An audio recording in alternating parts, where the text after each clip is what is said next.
But first, a special prosecutor who quit the Alec Baldwin case hours before a judge dismissed it, talking about the fallout.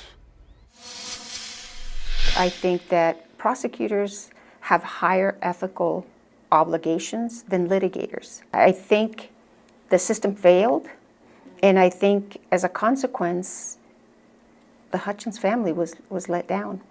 Actor Alec Baldwin, a free man after a judge tossed his case Friday. Faith Ibuanu spoke with Special Prosecutor Erlinda Johnson, who believes she had no other choice.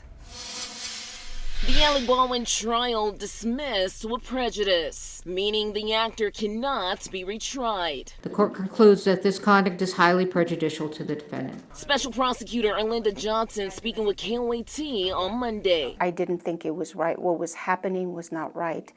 There was a violation. That's not for the prosecution to decide. Judge Mary Marlowe Sommer tossing the case after Special Prosecutor Carrie Morrissey took the stand. Erlinda Johnson, the next prosecutor selected, resigned from the case today. She did. Based in part on the conduct we're here discussing, correct? I believe that Ms. Johnson Ms. Johnson didn't want my understanding is that she didn't agree with the decision to have a public hearing. Johnson resigning just hours before. So in court, Special Prosecutor Carrie Morrissey, she took the stand, right? And defense attorney Alex Spiro questioned her about you resigning from the case based on withheld evidence. Her response was, quote, "You didn't agree with the decision to have a public hearing." Is that true? No, that is absolutely inaccurate. I did not agree with having a hearing, period. What I believe should have happened is I believe that the state should have walked into court after the break and moved to dismiss the case on its own motion. Johnson telling me she did not learn of the evidence until Thursday, during Baldwin's attorney Alex Spiro cross-examining Santa Fe County's crime scene technician Marissa Popple. Then on Friday morning, when the judge ordered the evidence to be brought into the courtroom and it was opened and they started pulling out the rounds, that 3 of those rounds resembled the rounds that were found on set of Rust.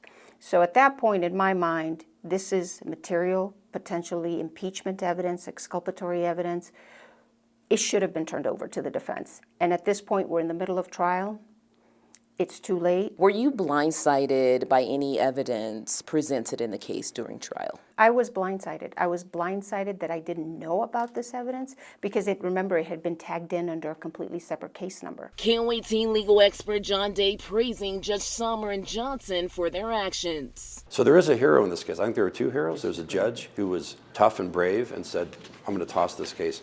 And there's Erlinda Johnson who said, "I can't, in good conscience, participate any further in this prosecution, so I'm resigning." Faith Ibuanu, KOAT, Action 7 News. Reached out to Baldwin's attorney, Special Prosecutor Carrie Morrissey, and Santa Fe District Attorney Mary Carmack Altwies, but have not heard back. The DA appointed Morrissey to prosecute the case last year.